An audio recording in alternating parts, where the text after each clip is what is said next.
as a follow-up from last Thursday's session about the Seven Ranges survey project in Belmont County, Ohio. After our initial conversation, when you first gave me that preview peek at the link, you sent me some additional documents related to my ancestors. Quite frankly, I was going 100 miles an hour and preparing for a wedding, so I didn't have a chance to go look all of that up. Uh, this was related to some of the counties that I mentioned in my ancestors. Was that it? And had you looked it up in the BLM, the Bureau of Land Management database? Was that it?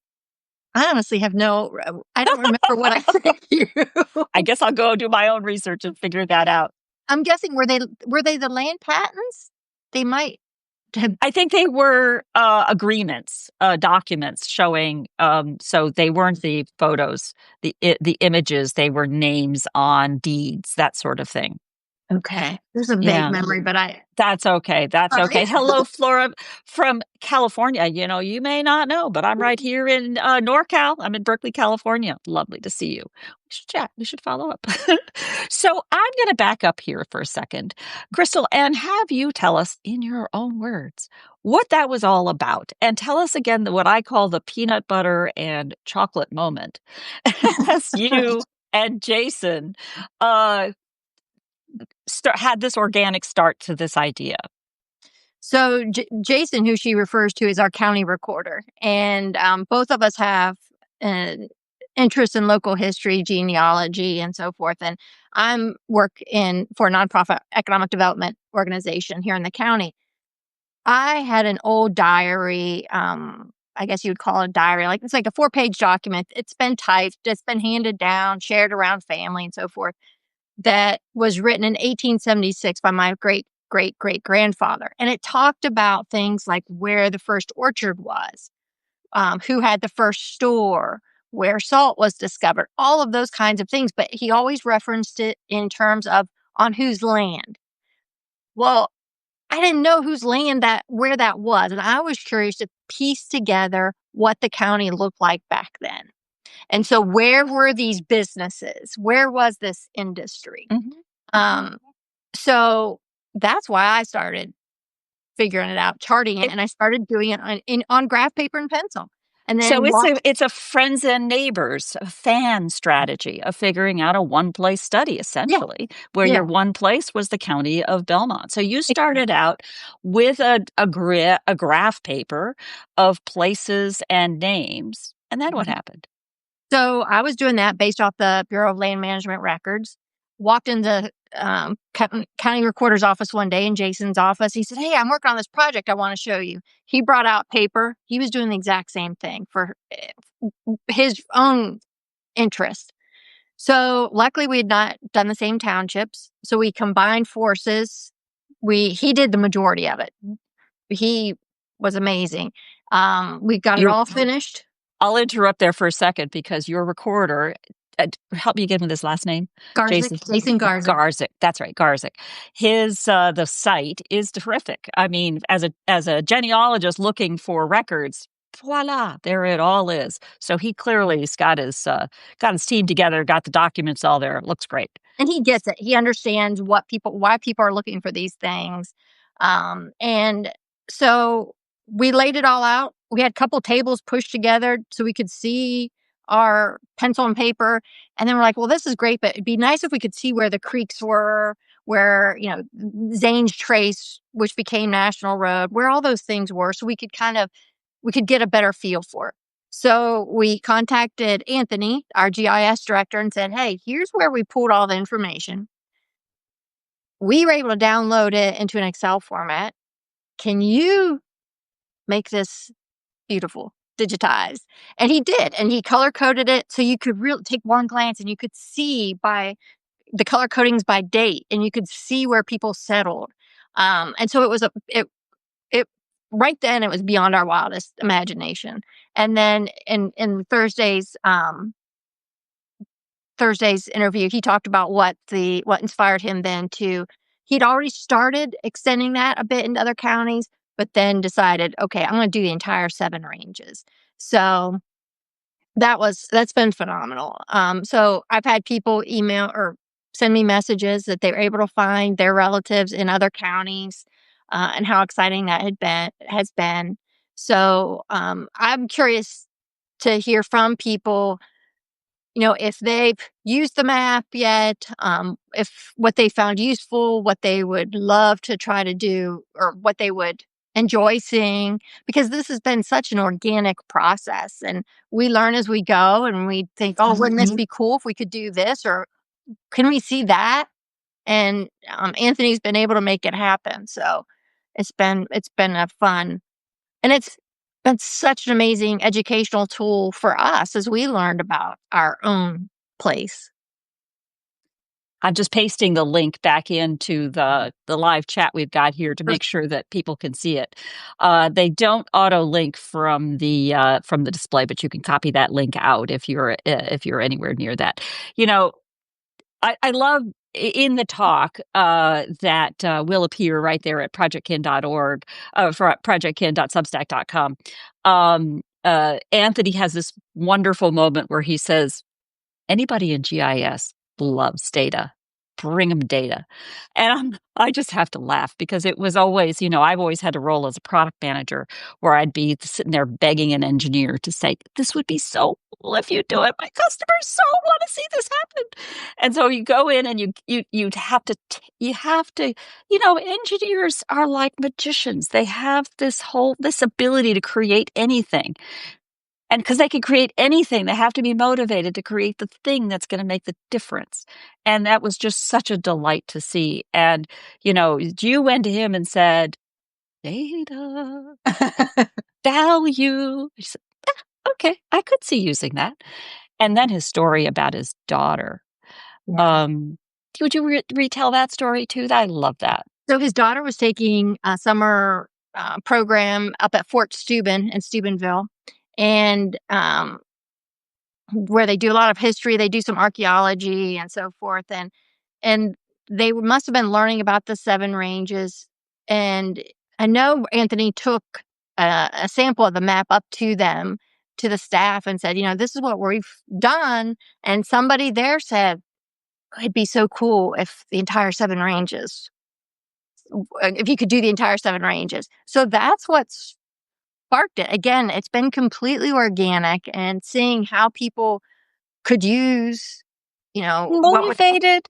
Motivated one by family historians, real people looking at their own families, not even professionals, just hey.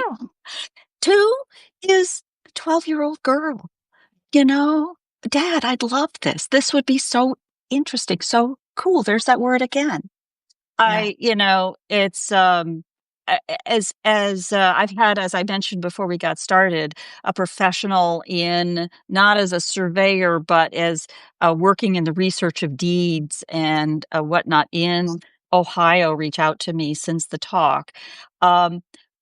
How, I know you don't have an office of this is how we did it, come ask us, but what would be the best way for people in other counties to contact you? And if they are able to tickle the fancy of their GIS director, how do they put it together? How could they find out how you did this? I think, show them the final result of the map. Show them what Anthony was able to do. And then have them contact Anthony. I mean, his office, he has a webpage and so forth. I'll put that in the notes. Okay, perfect. And I'm sure, he would love to help or expand it, help show people how to do it. And that's and that's the computer stuff that I don't understand. That's not me. No clue. Remember, I started with a pencil and graph paper. But that's what it That's takes. right. And if you can start piecing together stories that have been passed down, it helps you understand your place better. Yeah. It has shed so much light on things, stories, why things are the way they are. It's been really and getting the kids involved. That's how much better can that be? Right. I mean, at the end of the day, we're doing this for future generations. We're pulling from past generations to get the stories in place to make it a little easier for the next generations to step through that scaffolding and better understand their place in this part of this history. Which reminds me, I mean, Eastern Ohio, you particularly in Belmont County, and the whole Seven Ranges, was this first region to be surveyed precisely because it was the new Northwest Territory. It was the easternmost. It was the front door. And so many migrations of American history moved through there. In my case, my family was largely Quaker, coming from the Northwest, from North Carolina, and then through, and then they went down the river Yeah. from Steubenville, I guess. Rented a couple of boats and hightailed it on south and ended up in Cincinnati or that region. Sure. And, tell us a little bit about that history and what kinds of family stories are seen there. Oh, um, so many stories. Let me tell you about one that I've been reading recently. It was about a man named Ambrose Danford, Hmm. and he came to the area, what's became Belmont County, but 1797, I believe. He came with two older brothers. And I've heard that two different stories. One said he was 13, one said he was 11, but he was still a child. Paddington, His family had been living in Washington, Pennsylvania, so just across. the Not river. far. Today, you're there in 45 minutes, from half hour, 45 minutes, depending on where you are in the counties. So back then, he and his brothers came along what's known as Captina Creek. Today, Captina Creek is important in Ohio. It's still one of the cleanest in the state, which is pretty cool. And the brothers, they found a plot of land. They settled. They built a cabin, and then they left young Ambrose there and went back to Pennsylvania to get the rest of the family. They were gone for weeks. And can you just imagine leaving a child in the woods in this new frontier for weeks, and then brought the family? So it's those Mom kind. never would have done that.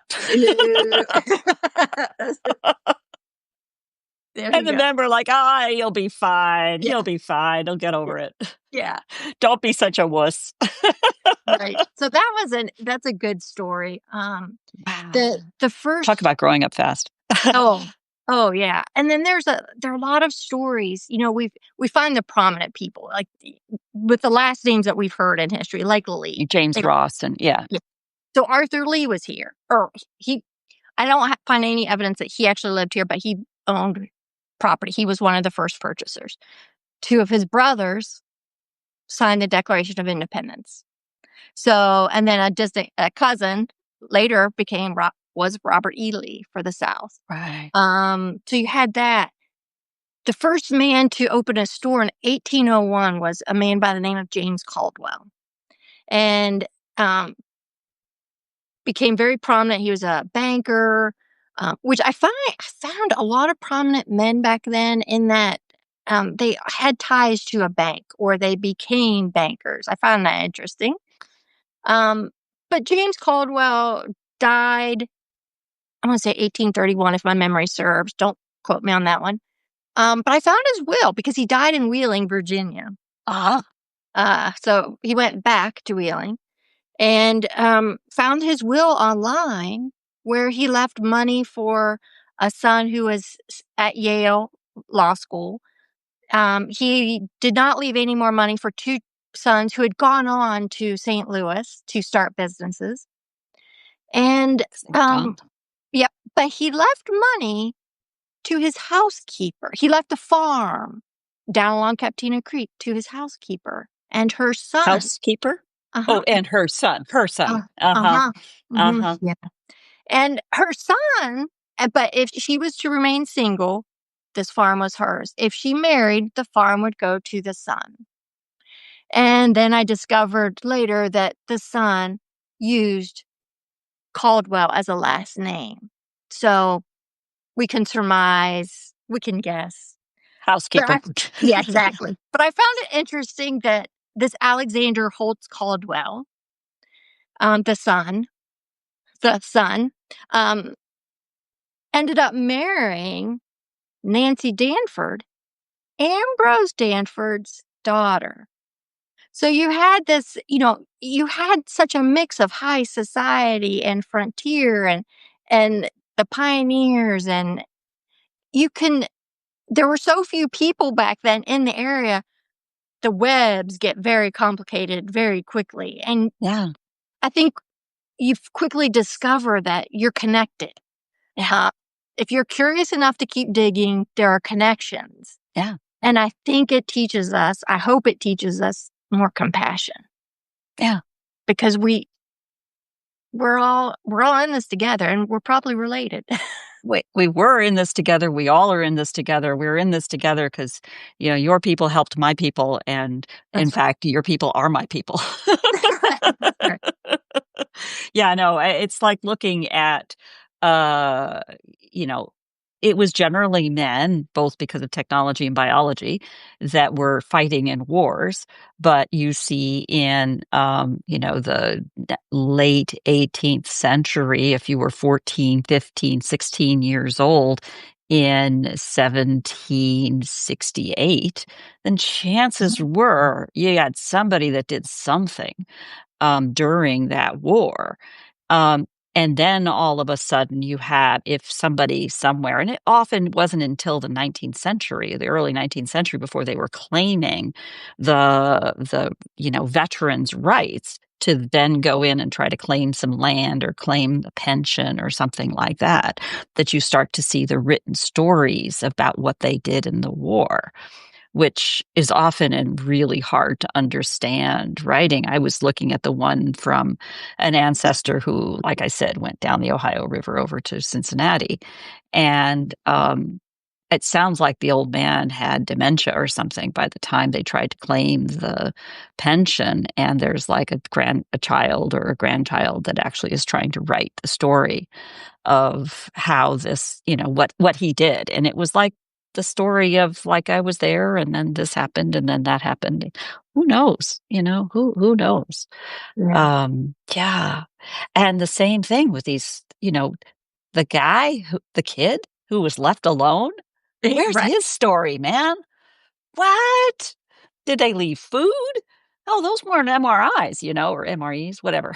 Right. Right. He wasn't taking a Yeah. Pop-Tarts and sticking them in a toaster oven. No, I Uh, think I read one story where, they left him some food and a gun so he could hunt, and, so he could. a little Yeah, beef but jerky? I mean, what do you do? yeah, Yeah. yeah. Uh, It's amazing what they and I read something, a quote recently, and I forget who said it, but with every convenience, knowledge is lost. And if you think about that, yeah, I mean, I wouldn't be able to survive like they did. With every yeah. convenience, knowledge is lost, and boy, is that powerful, especially when you start looking back at some of these stories and what they did to survive, and it's really powerful, I think. And, Well, it's one thing to go make, sourdough bread, but damn, AI, forgetting how to write. exactly. The internet, how to use a card catalog. Yep. The microwave, how to cook, right? I mean, stores, you forget how to go. We don't, how many of us don't know, couldn't grow a garden if, you know, it's So, real basic things, but by golly, I can put in a zipper. I don't even know how to put there in a you go. buttonhole. There you go. Mm. And then there were people, we found like William Dewar. I discovered he owned land up in Jefferson County and Belmont County. And you'll have to, if anybody's interested in him, there's a Forbes magazine article, a great one about him. I mean, he was quite the scoundrel running a Ponzi scheme, so we had that back then too. The more things change, the more they stay the same. I Plus, you think. had a lot of land speculators. You know, buy it up. I'm next door. Yep. Buy it up. See what happens. Sell it high. Yep. Yeah. I would love to be able to compare, and maybe someday we'll figure out how to do this, to compare the census records with the landowners' names and to see how many actually lived here or how many were still back in Virginia or Pennsylvania. AI would be really good at that, right? Yeah. Because that's just data, and the data is increasingly digitized and available and structured. Yeah. So it Uh, should be a really good thing for AI to be able to do. yeah, and I think, Interesting. yeah. I mean, it'll be I think we talked to Anthony and I talked about that a bit.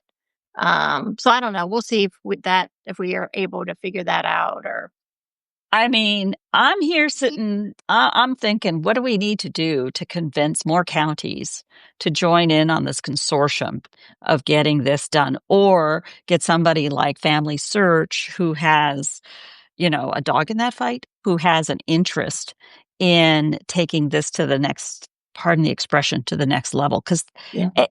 Family Search, integrating the Family Search data as you have, and again, you guys are not, if I may say, experts on user interface and application design and all of that stuff. And yet, in a matter of weeks, we had this incredible tool that Anthony was able to create that's incredibly powerful to pull this view in, and snapped his fingers and poof, pulled in the Family Search data. Other well-structured APIs, that's a development term, and it essentially means hooks. They have a big database, they put hooks, we have Velcro, let's put them together, boom, it works. So as we get creative about other ways that we'd like to see data work together, I don't know, maybe census data, but in that case, it sounds like, look at the two databases and come tell me something. That's an analytical step to do on top of that. I would just love to see a consortium that encourages and shows other counties the value to genealogical interest, historical interest, community interest, and, as you point out, historical empathy and community empathy, to bring that together to get more historical places to look Yeah. at that. There is, can we say, no place on the planet that wouldn't benefit from a view that way? Because if you can look at records on the basis of place, that's all it is, right? Yeah. Yeah. Looking at records on the basis of place, and then people on the basis of records on the basis of place. Boom! You now have information and you can look at it with maps, It, which is it, just a different way of looking at data. it gives you more context about the Exactly. people you're studying or you're Exactly. researching and you will quickly discover the we've talked the connections. I mean, and it can create so much, it helps build so much curiosity, I think, because I the love more you that. get into it, the more, well, what about this person or what? I mean, the rabbit holes that you could go down are just astounding. In fact, I go down several. It's hard for me to stay focused on this project because I end up going down so many rabbit holes, researching people, or could we do this, or could we do that? How can we get more people and counties involved? I don't know. I think tagging those like you're doing, I think it's powerful. Just telling the story and getting other people involved, or getting them excited. And as an economic developer, I see the power of tourism. I see the power of the communities I've worked with. So much of them, I asked them recently, what do they want their kids, their children and grandchildren to feel about their community in the year 2050? And they want their kids and grandkids to feel safe and proud. Those are the two things that every community or every community I work with has said. And talk about helps build that sense of community. This helps build that pride because I think I think could be so powerful. Um, Uh, yeah, well, I mean, what is it that makes you feel proud of a community? Well, uh, it's a beautiful place. Okay. yeah, That might make you feel privileged. What makes you feel proud? Well, right, probably proud comes from having done something with intentionality, right. And when you can reach all the way back into history for who it is that did things with intentionality in a community, now you're taking the strength of the whole community, not just my people, but not just me, but an intentionality to a whole community is really, What did oh, I love that. what did they overcome? Yeah. So much in our area, so much of what I hear in these communities, if I take a group of high school students down walking through downtown, they were, their heads were down, their shoulders were slumped, and I'm like, "Tell me about your community. You know, what do you feel? What do you see?" And they said, "People make fun of us. People look down at us. We used to have," and they start naming a bowling alley, a movie theater, and all these things. I'm like, all those things were gone before these kids were alive, but they're repeating stories. Let's give them some good stories. Let's give them the story of resilience instead of what we used to have. But what do we still have? What did we build? And I said, okay. And then it becomes the power of words, the power of stories again. Okay, we're telling them the stories of, you know, we lost this business, we lost that business. But our relatives, our ancestors built this county. We can rebuild it. I said, so what if you tell yourself we're reinventing your town? Those kids stood up straighter just with that switch in word. I mean, it it still gives me goosebumps to remember that day with those kids because it hit home so hard that we're teaching them whether or not to be resilient or to be a victim by the stories we're telling in our community. Stories teach us every day. And the problem is when you're vulnerable to the stories of politicians, you're going to pick up on the story that says, our town lost everything. Vote for me and we'll get it back. Well, okay, fine. But that story, yeah, leaves you some shoulders and I Yeah. can't. Yeah. When in fact, you're feeling bad about an economic change that made a bowling alley, which we, by the way, just lost one, no longer feasible. Right. Okay. That's because you know what? It's a really high labor business. Right. And so understand how the economics of that business work and what can we do today That's right. that would have that yaya. In fact, let's make this place where it was invented. I still remember that my hometown is where windsurfing was invented. Why? Well, just the right guy. He was a skateboarder, and it's like one thing led to another. Right. And it's that kind of connection. And that 14-year-old, or what was he, 12, 11, 14? Around That there. adolescent kid who was left by, what was it, his brothers, his Yeah. uncles, out in the middle of the forest. Figure it out. Right. Wow. Right. And think about, so we don't remember or we don't talk about that history. We don't talk about the first orchard, the first corn cracker mill the first blacksmith. Those were entrepreneurs that built this. I You don't know, Michael Pollan, whom you may know as an author, um, lives in Berkeley, just saying. But in his book, The Anatomy, what's it called again? I'll think of it. But he talks about Johnny Appleseed. And as you know, here is a plant that took advantage of humans. And is the argument. I mean, it's a plant that evolved to have its seeds distributed because every apple does not produce another apple that looks exactly like that apple. It's just in the nature of apples. And so Johnny Appleseed famously was, spreading apple trees all over the country. That's not actually what was happening. He was an entrepreneur selling the ability to make Applejack. He actually did nothing about making Applejack. He just sold the seeds, which is actually a brilliant business because the little seeds, tiny, tiny thing. It's light. You can carry it and you can, you sell on a story. Great oh, promise of getting drunk. yeah. Yeah. What an American dream. But it is that entrepreneurship. It is that resilience. It is that creativity that is sort of a signature we use it as a signature for Americans, when in fact it's a signature of human beings in the face of Right.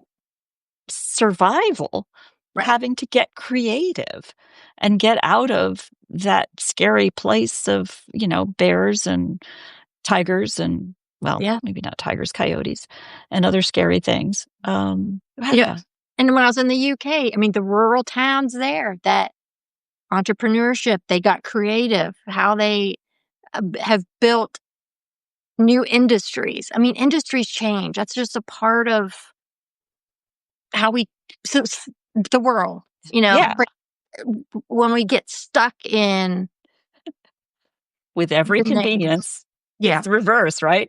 With every convenience, knowledge is lost.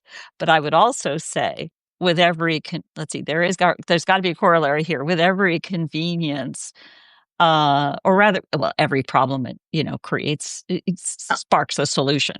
That's really where that's Yeah. going. It's the opposite of that. You have nothing but a microwave. Well, what are you going to do? Start a Right. fire, of course. Well, it's absolutely been lovely. Thank you so much for doing this, Crystal. I Oh, absolutely. really appreciate it. And I think pardon the expression, crystallizes the larger idea. You've never heard that before, right? Oh, never. The larger idea of where this can go. And I think all of you listening out there will share with me the joy of what we've learned here and where we can go with this approach and what we can take. I look forward to more of these kinds of projects as we look ahead to pulling these together. So keep us posted. I hope Thank through your you. Substack, and I, as Projectkin, would be delighted to participate in any other kind of nudges and encouragements that I might offer. And I certainly have. I have family in this fight. I have stories that want to be told. I want to know where my people were and what they did, and I'm in it to get that excitement too. So thank you so much. Thank So you, all of Barbara. you paying attention here, what I do is I take notes from what this is. I'll let this video go out just as soon as it's ready, but I'll be filling it in with more details and references and links and update the links. So if there's nothing in there when you first watch this video, do a refresh half hour or so later, and we'll see if I haven't gotten it up there for you. And lovely to meet all of you. Welcome, welcome. Nice to meet you. And we'll look forward to seeing you in the discussion. Till Thank then, you.